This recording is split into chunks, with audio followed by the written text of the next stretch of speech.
The first module is the foundation of business continuity, understanding the hazard environment in which the business is situated and addressing the relative risks of those hazards. Therefore, the goal of this section is to recognize what poses risk to the continuity of business operations, and then develop comprehensive, specific, and sustainable plans to minimize disruptions to the business environment.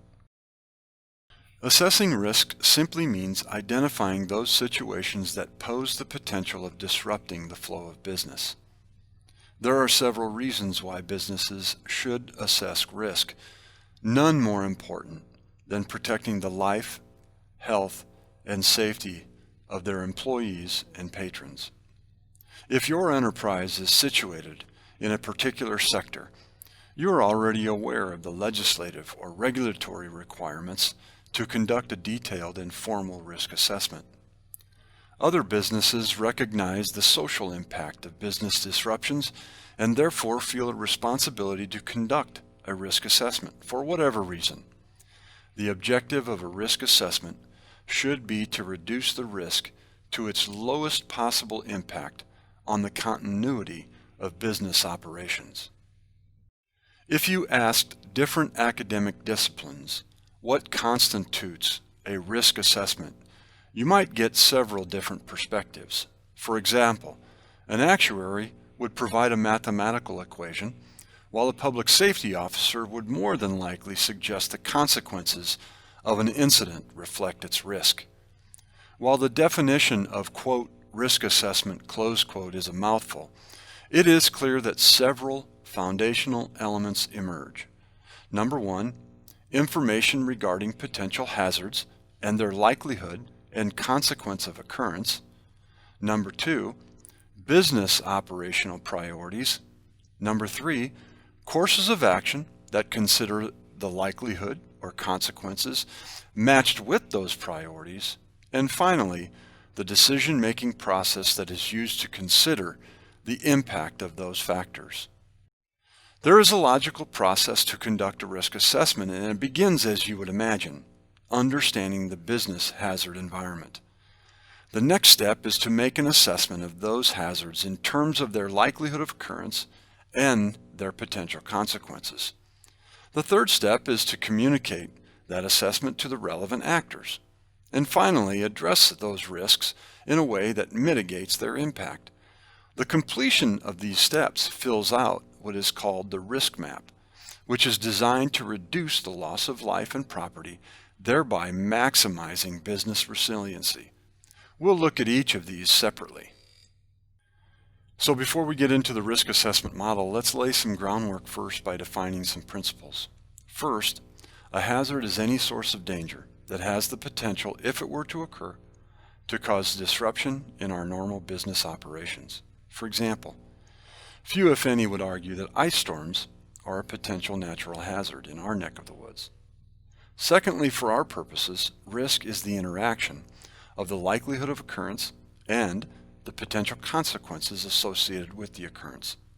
To stay with the example of ice storms, every winter we have a certain likelihood of an ice storm. However, the consequences of that ice storm are much more widespread and serious. The consequences can affect our people, our physical plant, our business processes, as well as our key partners in the industry. Finally, a disruption is considered to be any event that has as its effect a discontinuation of our normal business practices. Disruptions can be almost unnoticeable, kind of like the extra time we have to take by scraping our windshields off before driving to work after an ice storm. Or, disruptions can be more than a nuisance, extending into much longer periods and causing significant business losses, like the ice storms that knock down trees, cause widespread power outages, and cause extended cleanup efforts. In short, not all hazards carry the same amount of risk, and not all disruptions are business killers. Perhaps the most important factor is the relative readiness level of the business to address potential risks to business continuity. To reinforce the concepts, please answer the following questions before proceeding.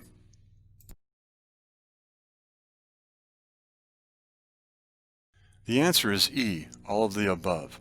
There are several reasons to conduct a detailed risk assessment, namely protecting the life, safety, and health of employees and patrons, having a duty of care associated with corporate governance, legislative or regulatory requirements, and public accountability.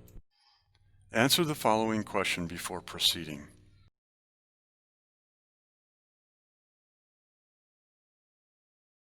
The answer is C, resourcing the risk. The risk map identifies 4 steps: identifying the risk, assessing the risk, communicating the risk, and mitigating the risk. Answer the following question before proceeding.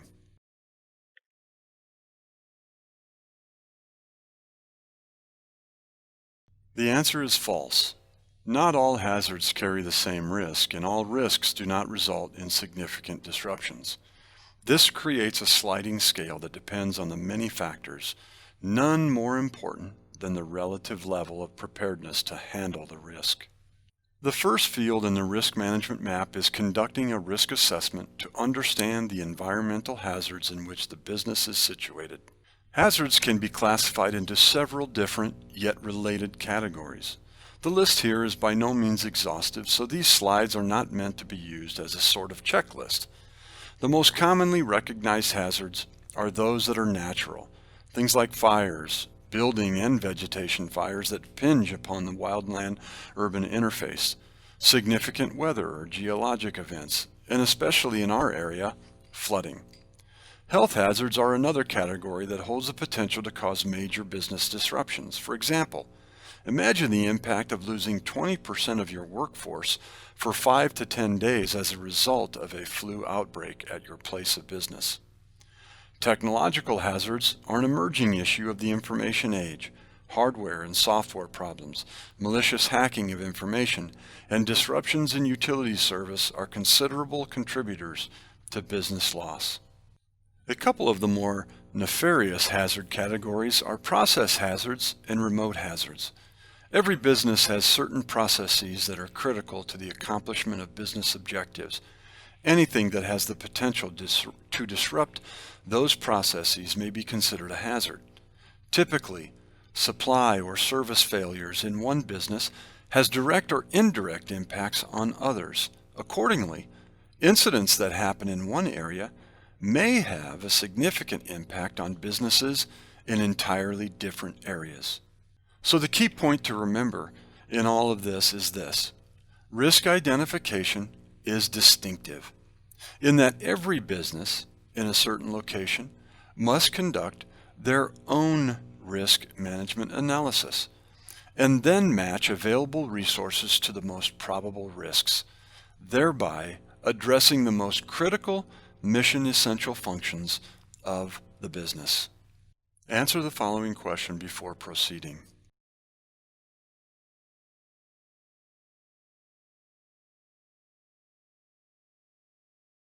The answer is E. All of the above are logical classification of hazards.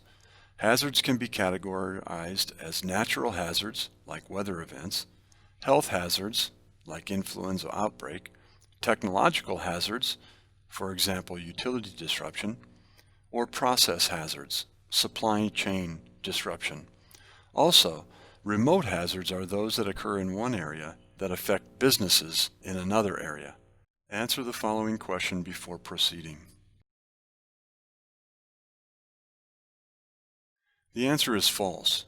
Not every business in a certain location carries the same amount of risk to a particular hazard.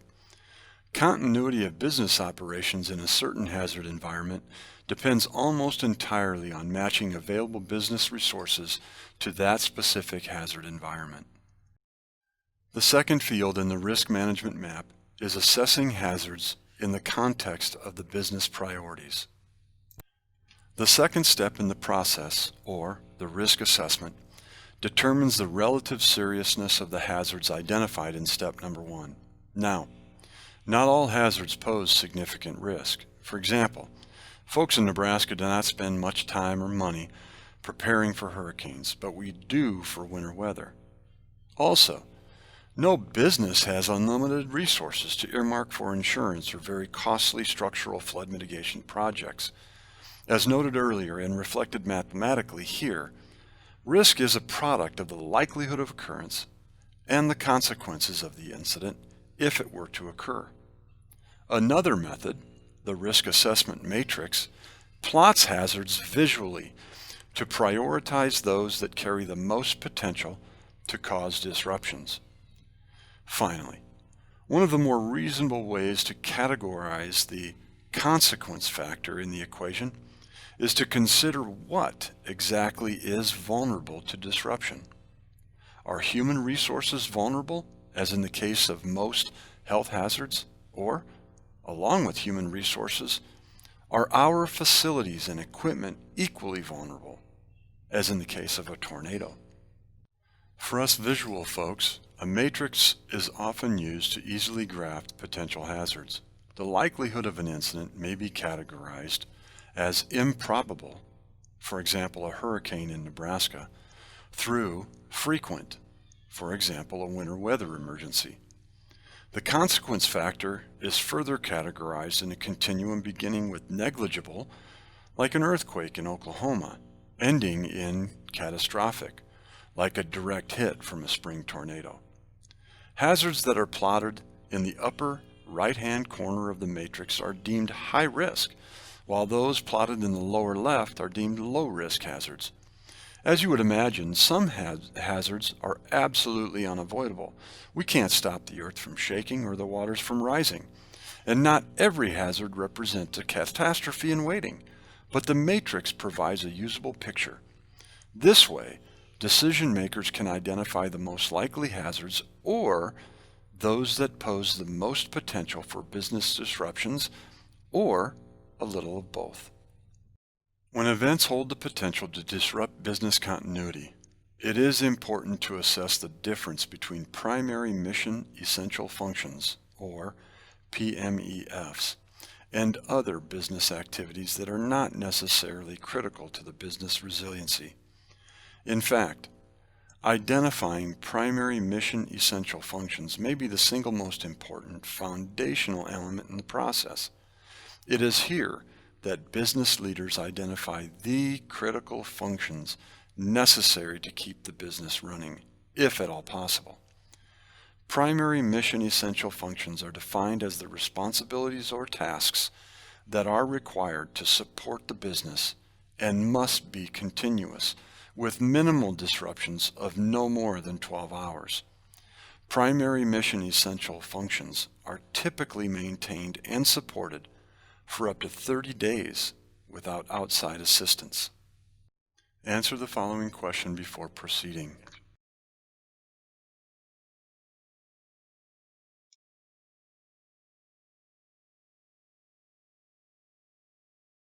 The answer is C. Risk is a product of the likelihood of occurrence and the consequence of a particular hazard. Answer the following question before proceeding. The answer is true. The risk matrix is used to plot the potential likelihood of an incident and the expected consequences of that incident. The third field in the risk management map is communicating the risk through the business continuity plan. If you were to search the federal guidance regarding business continuity plans, you might be a little confused as to which plan to implement.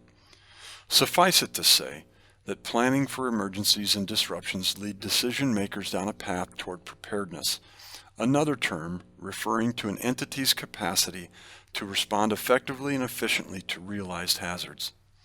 This section focuses specifically on the business continuity plan, something that is vital to the resiliency of the general community as well as specific businesses.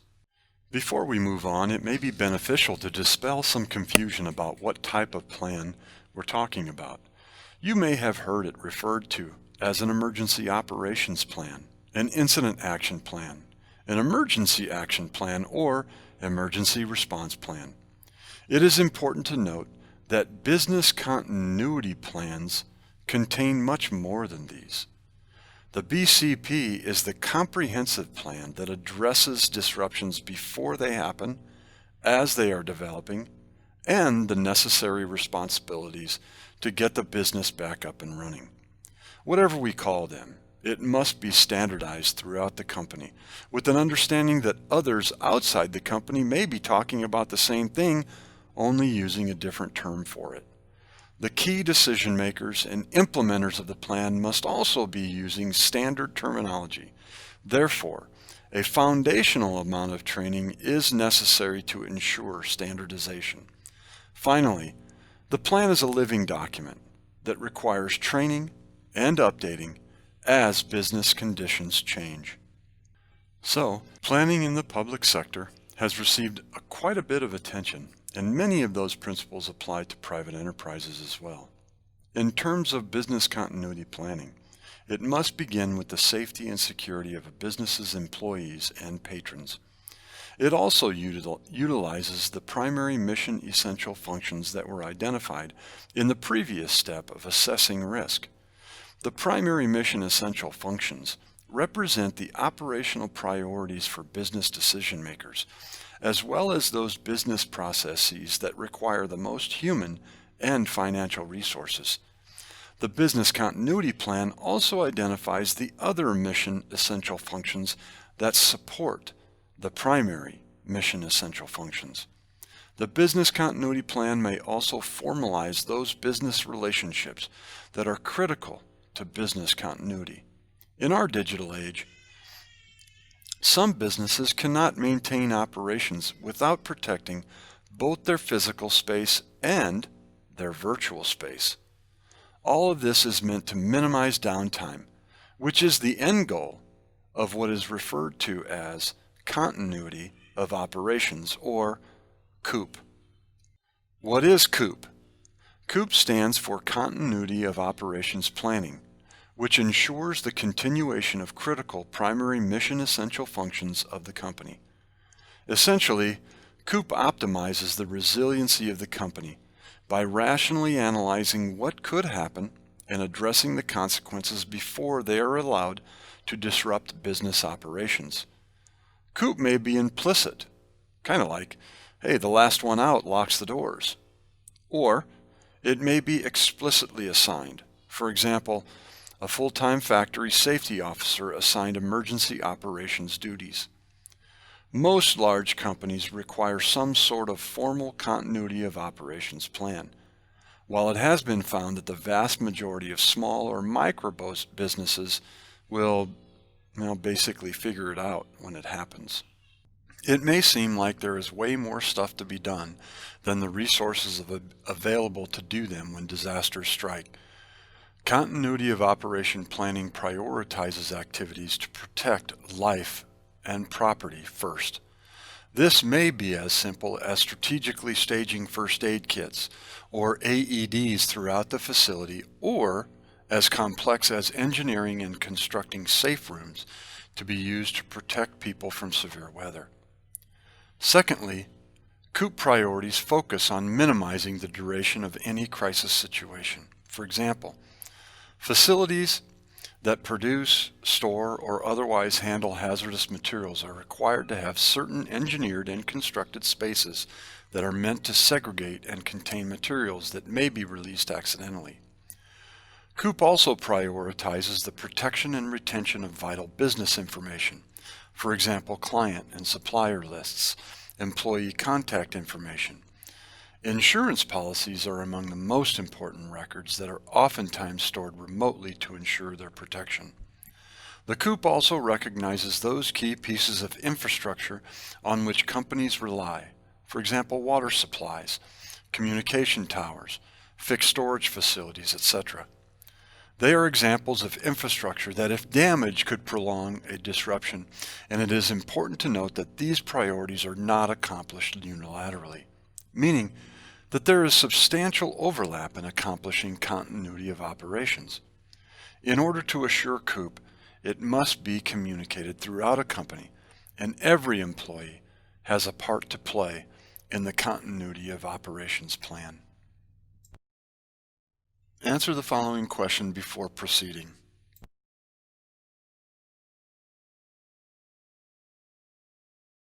The answer is true. The plan is a living document that requires training and updating as business conditions change. Answer the following question before proceeding.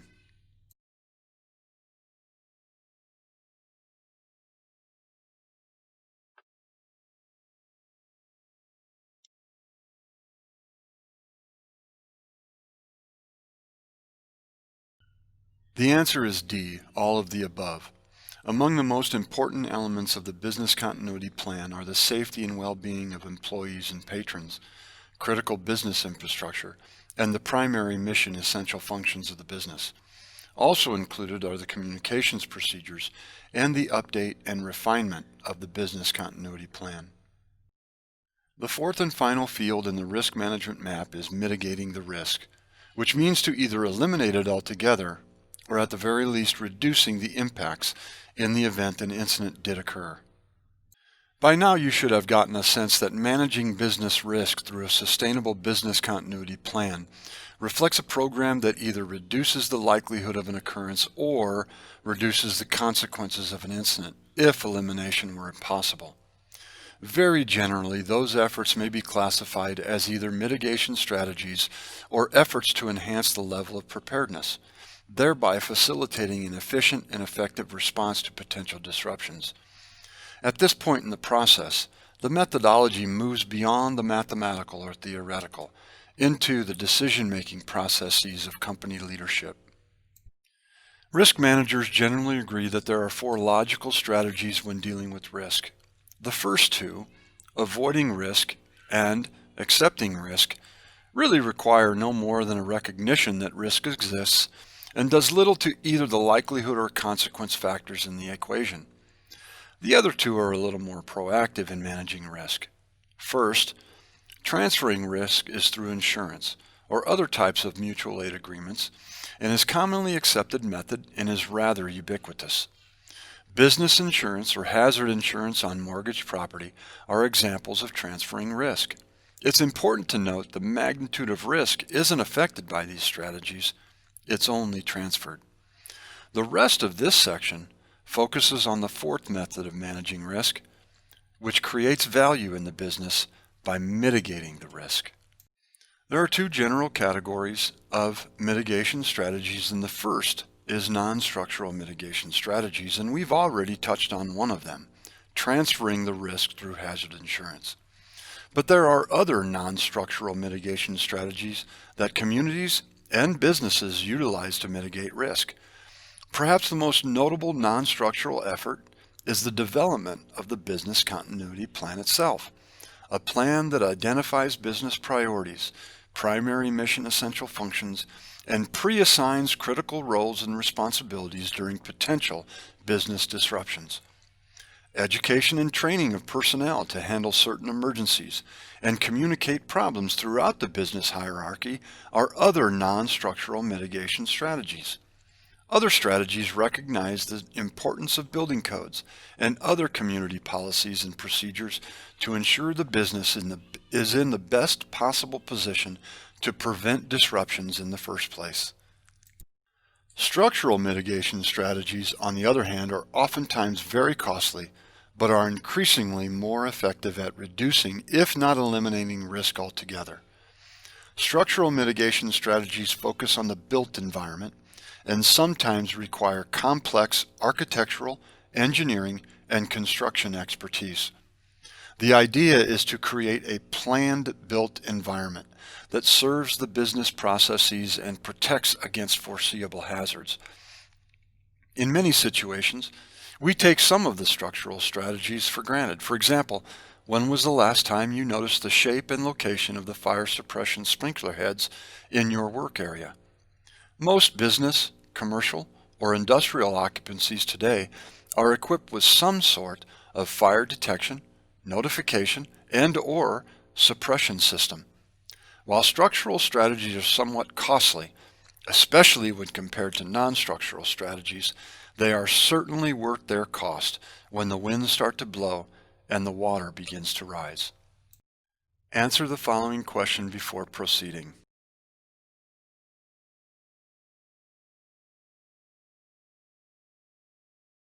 The answer is E.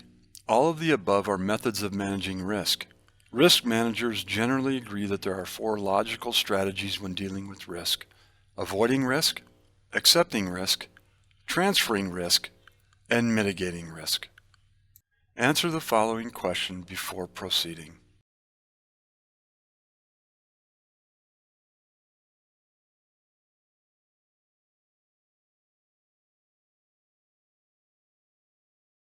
The answer is true.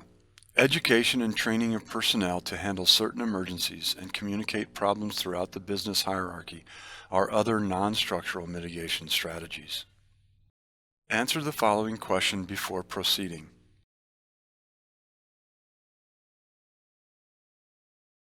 The answer is false. Structural mitigation strategies focus on the built environment and sometimes require complex architectural, engineering, and construction expertise.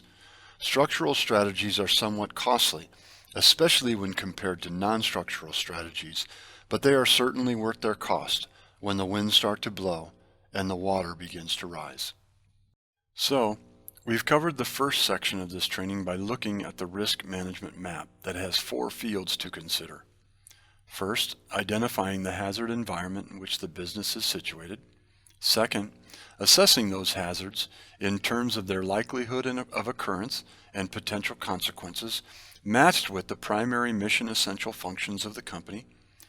Third, communicating the risk through a business continuity plan that identifies key resources and assigns specific roles and responsibilities. And fourth, mitigating the risk through non-structural and/or structural mitigation strategies. The overall goal is to create a sustainable and resilient business that is able to quickly recover from potential disruptions.